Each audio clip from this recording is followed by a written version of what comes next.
तो दोस्तों ये एक टॉपिक है डिकम्पोजिशन। हम क्लास 12 का एनसीईआरटी कर रहे थे। ये चैप्टर 14 का एक पार्ट हो चुका था।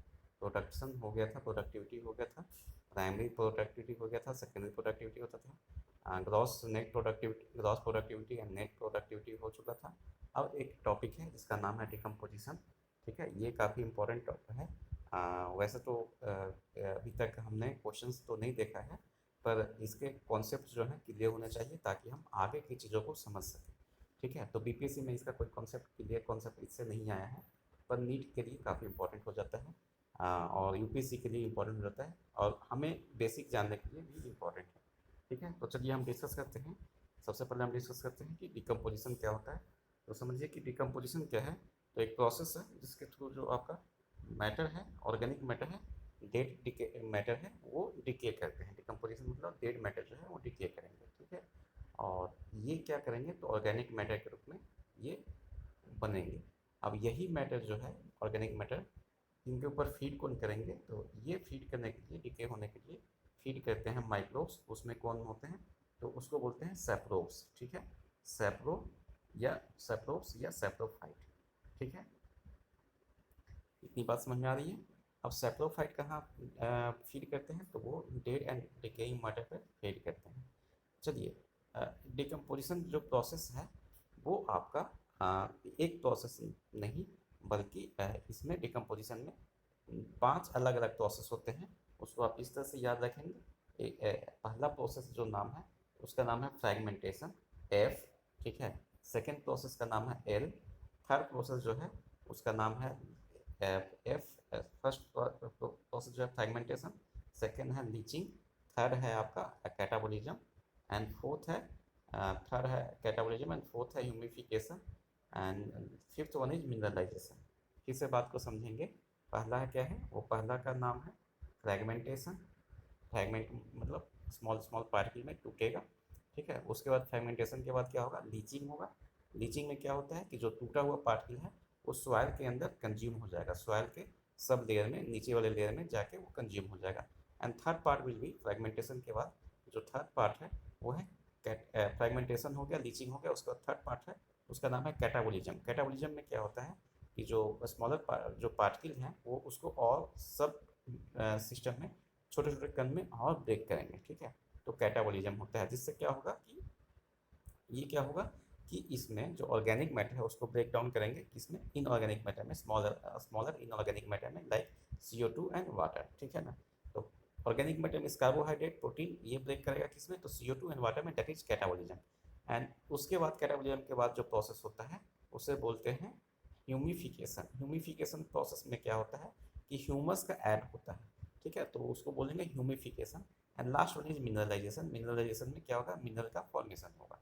ठीक है, तो इतनी सी बात है, आप समझ गए होंगे। नहीं समझे तो फिर से एक बार डिस्कस करते हैं, फिर हम उसको एक एनसीईआरटी की लाइन को हम बताएंगे। ठीक है ना, तो क्या होता है कि जो प्रोसेस है कि ऑर्गेनिक सब्सटेंस को छोटे छोटे ब्रेक पार्टिकल में इनऑर्गेनिक सब्सटेंस में ब्रेक डाउन करना ही डिकम्पोजिशन कहलाता है।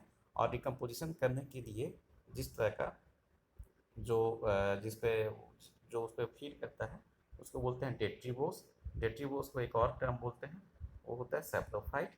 और डेट्रीबोस जो है, और डेट्रीबोस जिस पे फीड करता है जो डेड डिकेइंग मैटर है उसको बोलते हैं डेट्रीटस। डेट्रीटस क्या होता है, तो dead and decaying matter on which detritivores feeds, मतलब डेट्रीबोस पे कौन फीड करेगा, तो डेट्रीबोस किस पे फीड करेगा, डेट्रीटस पे। इसको ऐसा समझेंगे कि मान लिया जाए कि आपने घर के जो आपने कचरे निकाले हैं, ठीक है, जैसे पेपर हो गया, ठीक है ना, उससे जैसे पेपर के बाद आपका क्या हो गया, ट्री का जो ट्विग होता है वो हो गया ट्री ट्विग, या फिर सिंपल इसको बोल दें कि ट्री का जो लिव्स होता है वो हो गया। ये कैसा है, तो ये आपके सारे जो है ऑर्गेनिक मैटर हैं। वो क्या होगा, इसके ऊपर जो आप छोड़ दीजिएगा तो इसके ऊपर इसे बोलेंगे डेट्रीटस। ठीक है, इसे बोलेंगे डेट्रीटस। ठीक है ना, और इसके ऊपर एक तरीके का ऑर्गेनिज्म फीड करेगा जिसको हम बोलेंगे डेट्रीबोस। डेट्रीबोस, और डेट्रीबोस को एक और टर्म बोलेंगे सैप्रोफाइट। ठीक है, तो इस पूरी प्रोसेस को, ये जो प्रोसेस हो रहा है उसको बोलेंगे डिकम्पोजिशन। और इस डिकम्पोजिशन में 5 प्रोसेस होते हैं। ठीक है ना, उसमें पहला प्रोसेस है, उस प्रोसेस का नाम है, फर्स्ट प्रोसेस इज फ्रैगमेंटेशन, ठीक है, देन लीचिंग, ठीक है ना, then catabolism, then humification and then mineralisation. ठीक है, आप ऐसे याद रखेंगे कि ये है फलाना चौधरी। फलाना चौधरी कौन है? एच.एम. है, मीन्स फलाना चौधरी हेड मास्टर है। इतनी बात याद हो जाएगी, फलाना चौधरी हेड मास्टर है। ठीक, चीज़ों को फिर से समझेंगे। फलाना चौधरी हमको क्यों लिखना पड़ा? तो F.L, ठीक है ना, फलाना चौधरी C.H.M, ठीक है, फलाना चौधरी, फलाना चौधरी, फलाना चौधरी हेड मास्टर हैं, ठीक है ना, हेड मास्टर हैं। और वहाँ पे क्या होता है, जो हेड मास्टर है फलाना चौधरी, तो वहाँ पे क्या होता है, डिकम्पोजिशन होता है, मीन्स ऑर्गेनिज्म मैटर को, ऑर्गेनिक मैटर को ब्रेक डाउन किया गया जाता है इनऑर्गेनिक मैटर में। ठीक है ना, चूँकि वहाँ पे फलाना चौधरी जो वो हैं हेड मास्टर हैं, वो जो बहुत कठोर लोग जो होते हैं, ठीक है ना, जो पढ़ नहीं पाते हैं, वो कठोर जो लोग हैं उनको ब्रेक डाउन करते हैं, ब्रेक डाउन करते हैं, उनकी अकड़ को ब्रेक डाउन करते हैं फलाना चौधरी। ठीक है ना, तो उस लिए हम इस प्रोसेस को क्या कह रहे हैं? डिकम्पोजिशन कह रहे हैं। ठीक है, ये एक डायग्राम है जिसको हम बाद में देखेंगे। तो अब सारी चीज़ें, सारी कंसेप्ट जो है वो क्लियर हो गया होगा, कम से कम मुझे फलाना चौधरी बताने से चीज़ें बहुत एक्यूरेटली क्लियर हो गया होगा। चलिए, तो हम फलाना चौधरी को पढ़ते हैं लंबे प्रोसेस में। तो चलिए फर्स्ट वन डिस्कशन करते हैं। फर्स्ट पॉइंट है वो ये है कि you may have heard of earthworm being referred to as farmer's friend. Earthworm को बोला जाता है फार्मर्स का फ्रेंड, मतलब कि किसी का दोस्त होता है, किसान का दोस्त होता है। This is so because they help in break down of complex organic matter as well as in loosening of the soil. क्यों? क्योंकि वो ऑर्गेनिक मैटर को ब्रेक डाउन करने में हेल्प करता है और सॉइल लूजनिंग में हेल्प करता है। Similarly decomposers break down the complex organic matter into inorganic substance like carbon dioxide, water and nutrient and process is known as decomposition. हम ये बातें बोल रहे हैं कि जो डिकम्पोजर होता है, ठीक है ना, डिकम्पोजिशन किसके थ्रू हो रहा है? तो डिकम्पोजर के थ्रू। वो क्या करता है कि वो कॉम्प्लेक्स ऑर्गेनिक मैटर को, कॉम्प्लेक्स ऑर्गेनिक मैटर को, अभी हमने बताया जो टेढ़े टेढ़े लोग होते हैं ना उसको फलाना चौधरी सीधा कहते हैं। तो कॉम्प्लेक्स ऑर्गेनिक मैटर को किसमें? तो इनऑर्गेनिक सब्सटेंसेज में। कोई वो इनऑर्गेनिक सब्सटेंस क्या हो सकता है? कार्बन डाइऑक्साइड हो सकता है, वाटर हो सकता है, न्यूट्रिएंट्स हो सकता है। And process is known as decomposition. Dead plant remains such as leaves, हमने अभी चर्चा किया है, bark, flowers and dead remains of animals including fecal matter.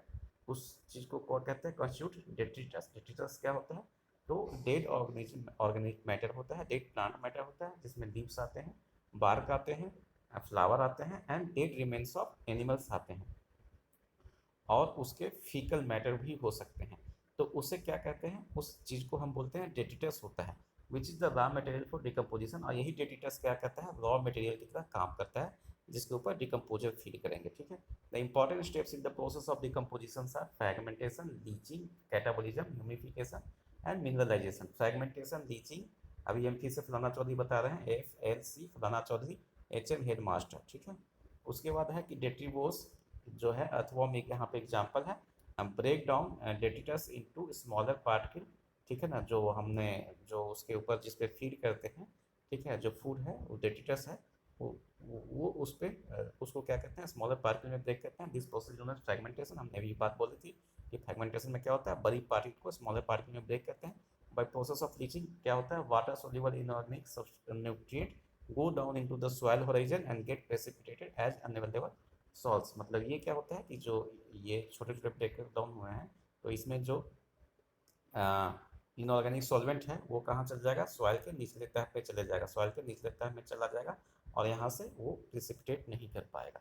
ठीक है, उसके बाद bacterial and fungal enzymes degrade detritus into simple inorganic substance called as catabolism. Catabolism क्या है? तो अभी भी पहले भी कैटाबोलिज्म जाना है कि एक तरीके से catabolism is a part of metabolism. Metabolism कैसा होता है? तो कैटाबोलिज्म और प्लस एनाबोलिज्म को मिलकर मेटाबोलिज्म कहते हैं। ठीक है, कैटाबोलिज्म क्या होता है? तो कैटाबोलिज्म में आपको याद रखना है, कैटा मतलब कट, कट होना, कट मतलब ब्रेक डाउन होगा। तो बड़ा सब्सटेंस जो है, मतलब कार्बोहाइड्रेट जो है, वो छोटे छोटे मॉलिक्यूल्स में ब्रेक डाउन होगा। जैसे अभी इस बार क्वेश्चन पूछा था कि जो आपका वो जो प्रोटीन है वो ब्रेक डाउन किस में होगा? तो प्रोटीन अमीनो एसिड का बना होता है, तो वो ब्रेक डाउन होगा अमीनो एसिड में। और फिर शायद पूछा था कि बड़ा कार्बोहाइड्रेट किस में ब्रेक डाउन करेगा? तो बड़ा कार्बोहाइड्रेट सब कहाँ पे सब होगा? बेसिक स्ट्रक्चर क्या है? तो ग्लूकोज है, तो ग्लूकोज में ब्रेक डाउन करेगा। ठीक है ना, तो यही बता रहे हैं कि बड़े बड़े कार्बोहाइड्रेट जो हैं वो किसमें ब्रेक डाउन करेगा, छोटे में। तो उस प्रोसेस को क्या बोलेंगे, कट। कट मतलब कटना, तो कट मतलब कैटाबोलिज्म कहेंगे। तो यही बात बोल रहा है कि जो बैक्टीरिया एंड फंगाई एंजाइम्स है डिग्रेड डेटिटस इनटू स्मॉलर या simpler inorganic substance, this process known as catabolism. Now it is important to note that all above steps in decomposition operate simultaneously on detritus. मतलब ये बोल रहा है कि सब एक साथ ही होता है, अलग अलग नहीं होता है डेटिटस के ऊपर। Humification and mineralization occur during the decomposition in the soil. Humification क्या होता है, तो देखिए कि humification leads to accumulation of dark matter color amorphous substance known as humus। Humus का सॉइल के अंदर एक्यूमुलेशन होगा। ये कैसा होता है, तो डार्क कलर अमोर्फस सब्सटेंस होता है and that is highly resistant to microbial action. ये माइक्रोबियल एक्शन पे हाईली रेजिस्टेंट है and undergoes decomposition as an extremely slow rate पे ये डिकम्पोज करेगा।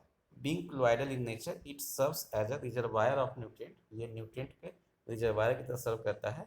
The humus is further degraded by some microbes and release of inorganic nutrient occur and release of inorganic nutrient occur by process known as mineralization। ये क्या बताता है कि जो humus है उसको और फर्दर ब्रेक करेंगे, और फर्दर तोड़ेंगे, और फर्दर तोड़ेंगे by some microbes and release inorganic nutrient. उससे क्या होगा कि इनऑर्गेनिक न्यूट्रिएंट वो होगा निकलेंगे एंड रिलीज इनऑर्गेनिक न्यूट्रिएंट निकलेंगे and process is known as mineralization. उस प्रोसेस को क्या कहेंगे, मिनरलाइजेशन। तो मिनरलाइजेशन प्रोसेस में क्या होता है कि जो हमने माइक्रोबियल एक्शन के द्वारा हम क्या करते हैं कि जो ह्यूमस है उसको फर्दर डिग्रेड करते हैं और उससे क्या मिलता है, तो हमको इनऑर्गेनिक न्यूट्रिएंट मिलता है और इस प्रोसेस को हम क्या बोलते हैं, मिनरलाइजेशन बोलते हैं। ठीक है, नेक्स्ट है कि decomposition is largely and decomposition जो है is largely and oxygen requiring process. जो डिकम्पोजिशन होता है वो कैसा है, तो एरोबिक प्रोसेस है, एनारोबिक नहीं है, aerobic process means oxygen requiring process है। The rate of decomposition is controlled by chemical composition of detritus. जो रेट है वो डेटिटस जिस पे ये फीड कर रहा था उसके जो रेट है डिकम्पोजिशन का वो डेटिटस के केमिकल कंपोजिशन पे फीड डिपेंड करता है। मान लिया जाए कि ये काइटिन का होगा या लिग्निन का होगा, तो आप जानते हैं कि काइटिन एंड लिग्निन जो होता है वो हार्ड होता है, तो इसको डिकम्पोज करना इतना आसान नहीं होगा। ठीक है, तो इन पर्टिकुलर उसके बाद है कि chemical composition of detritus and climatic factor in a particular climatic condition। decomposition rate is slower if detritus is rich in lignin and chitin। हमने बताया कि lignin and chitin में अगर ज़्यादा होगा तो lignin chitin का मात्रा ज़्यादा होगा तो decomposition स्लो होगा and quicker if detritus is rich in nitrogen and water soluble substance। लेकिन अगर वाटर सोल्यूबल सब्सटेंस जैसे कि शुगर है तो उसमें जो है detritus जो है डिकम्पोजिशन डेटिटस का डिकम्पोजिशन आसानी से होगा। नेक्स्ट कि temperature and soil moisture are also most important climatic factor. किस किस का, टेम्परेचर एंड सॉइल मॉइस्चर। ठीक है ना, विच regulate the decomposition through their effect on the activities of soil microbes. Warm and most environment, warm होगा and most environment क्या होगा, favour करेगा किस चीज़ को, डिकम्पोजिशन को। तो warm and most environment will favour decomposition whereas low temperature and anaerobic inhibit the decomposition resulting in will organic matter। अगर ये डिकम्पोजिशन नहीं होगा तो ऑर्गेनिक मैटर इकट्ठा हो जाएंगे। ठीक है, तो इतनी सी बातें बोल रखा है कि जो हाई टेम्परेचर होगा वो क्या करेगा, तो डिकम्पोजिशन को आसान करेगा, जो लो टेम्परेचर होगा डिकम्पोजिशन को हल्का करेगा, कम करेगा। और अगर ऑक्सीजन ज़्यादा है तो डिकम्पोजिशन आसानी से होगा, ऑक्सीजन कम है तो डिकम्पोजिशन जल्दी नहीं होगा। ठीक है, तो ये बातें हमने डिस्कस कर चुके हैं। अब हम एक सिंपल सा डायग्राम देखते हैं जिससे आपको सारी बातें क्लियर हो जाएगा, ये डिकम्पोजिशन के प्रोसेस क्लियर हो जाएंगे। वैसे तो ये अब तक क्वेश्चन पूछा नहीं गया है लेकिन फिर भी एनसीईआरटी में दिया हुआ तो एक चांस बनता है पूछने का, और नहीं भी होता है तो इन चीज़ों को आप समझेंगे तो कोई दिक्कत नहीं है, क्योंकि जब हम मिनरल न्यूट्रिशन पढ़ेंगे तो वहाँ पे काम आने वाला है। ठीक है, अब देखिए क्या कैसे डायग्राम एक्सप्लेनेशन कैसे किया गया है, तो इसको हम एक बार आपको बताते हैं कि ये ट्री है। ठीक है ना, ट्री से पत्ते गिर रहे हैं, तो a tree grows in the soil और a green leaf falls on the ground. ये पत्ता जो है ग्राउंड पे गिर गया है। Some are eaten by insect and other animals, nutrients and energy enter into food web. कुछ जो है प्लांट जो है इसको खा जाते हैं, कुछ जो है सॉइल में गिर जाते हैं और न्यूट्रिएंट जो है फूड वेब में इंटर करता है। कैसे करता है, तो ये देखिए कि some nutrient leach into the soil by chemical action. Chemical action के द्वारा सॉइल के अंदर लीचिंग कर देती है। ठीक है, उसके बाद क्या होता है कि इससे ऑर्गेनिक सॉइल जो है वो ऑर्गेनिक रिच सॉइल हो जाता है, और फिर से ये चीज़ें प्लांट को सॉइल के थ्रू मिलता है, प्लांट को फिर से सॉइल के थ्रू मिलता है। दूसरा केस ये हो सकता है कि यहाँ पे जो हमने लीफ गिरा था, वो क्या करता है कि लीफ जो है उसके ऊपर फंगाई, ठीक है ना, ये मशरूम है वो फीड करता है। फिर ये क्या करता है कि leaves partially consume by decomposers such as fungi and bacteria, they begin to lose form and become litter. अब ये क्या होता है कि ये फिर जब वो होते हैं तो ये क्या करते हैं, इसके ऊपर कौन फीड करते हैं, तो इनके ऊपर फीड करता है further decomposition by earthworm, bacteria, उसके बाद सॉइल माइट्स एंड फंगाई, ठीक है।